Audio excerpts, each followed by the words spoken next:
Welcome to JVPM new knowledge. देशों के बैठक के बारे में, उसमें क्या क्या फैसला लिए गए और वो कौन से संगठन के द्वारा बने जाते हैं और उसमें क्या क्या निर्णय लिए जाते हैं, किसके खिलाफ वो बोले जाते हैं।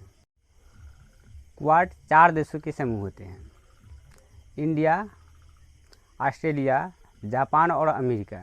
इसमें चारों देशों के अध्यक्ष मिलकर एक मीटिंग तैयार करते हैं जो चाइना के विस्तारवादी खिलाफ के अंतर्गत उसमें एक्शन लिया जाता है।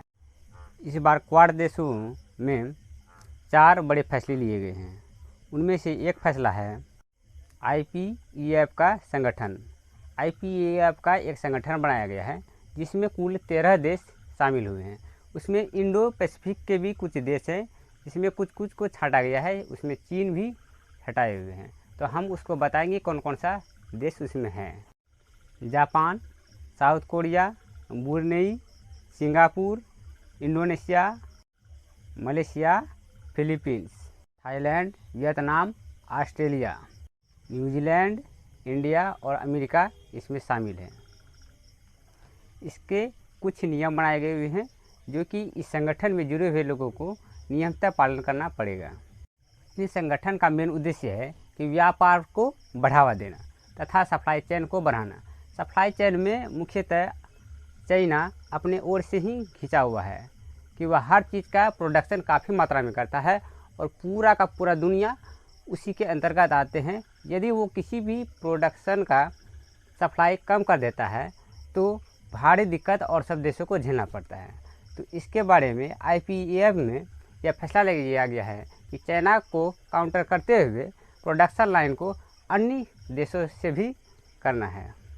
क्लीन एनर्जी, डिकार्बोनाइजेशन और स्ट्रक्चर पर भी काम किया जाएगा। टैक्स तथा एंटी करप्शन पर भी काम किया जाएगा। इनमें से यह आते हैं कि यदि कोई भी कंपनी किसी और देश में जाके व्यापार करता है और वो टैक्स का चोरी करता है तो सारे देश मिलके उनके ऊपर एक एक्शन लिया जाएगा। क्वाड देशों ने दूसरा यह निर्णय लिया गया है कि IPMDA का निर्माण करेगा। अब सवाल यह आता है कि IPDMA में क्या होगा। तो IPDMA में मुख्यतः चाइना को काउंटर करने के लिए अलीगल फिशिंग पर काम किया जाएगा। अलीगल फिशिंग में यह होता है कि जैसे कि अपना एरिया का जो समुद्री इलाका है उसमें मछली मारते हुए किसी और इलाके में चला जाता है तो उसे अलीगल फिशिंग के नाम से जाना जाता है। पूरे दुनिया में चाइना मछली के मारने में बहुत सारे योगदान देते हैं। जो सबसे ज़्यादा दुनिया में मछली मारने का काम वह चाइना करता है, जो वह कभी कभी अपने इलाके से दूर किसी और देश के क्षेत्र में घुस जाता है। इन्हीं के खिलाफ IMDA का निर्माण किया गया है। लीगल फिशिंग को रोकने के लिए चारों देशों ने अर्थात क्वाड ग्रुप ने $50 मिलियन का बजट रखा गया है।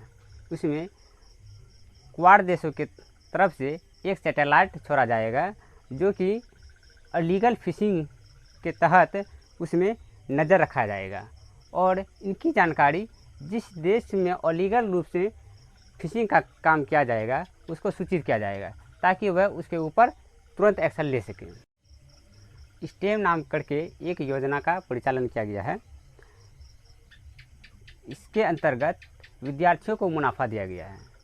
बहुत सारे देश अलग अलग देशों में पढ़ने के लिए स्टूडेंट जाते हैं। उसके अंतर्गत उन देश के सरकारों को स्कॉलरशिप देना पड़ता है। तो इसके अंतर्गत क्वाड देशों ने अपना एक अलग से स्कॉलरशिप बनाया है जो कि क्वाड स्कॉलर के नाम से जाना जाएगा और उन 100 स्टूडेंट को चिन्हित करके उसे यह स्कॉलरशिप दिया जाएगा ताकि उसे पढ़ने में मदद साबित हो। इन स्कॉलरशिप का बजट $100 मिलियन प्रति वर्ष रखा गया है। इस योजना को HADR का नाम भी दिया गया है।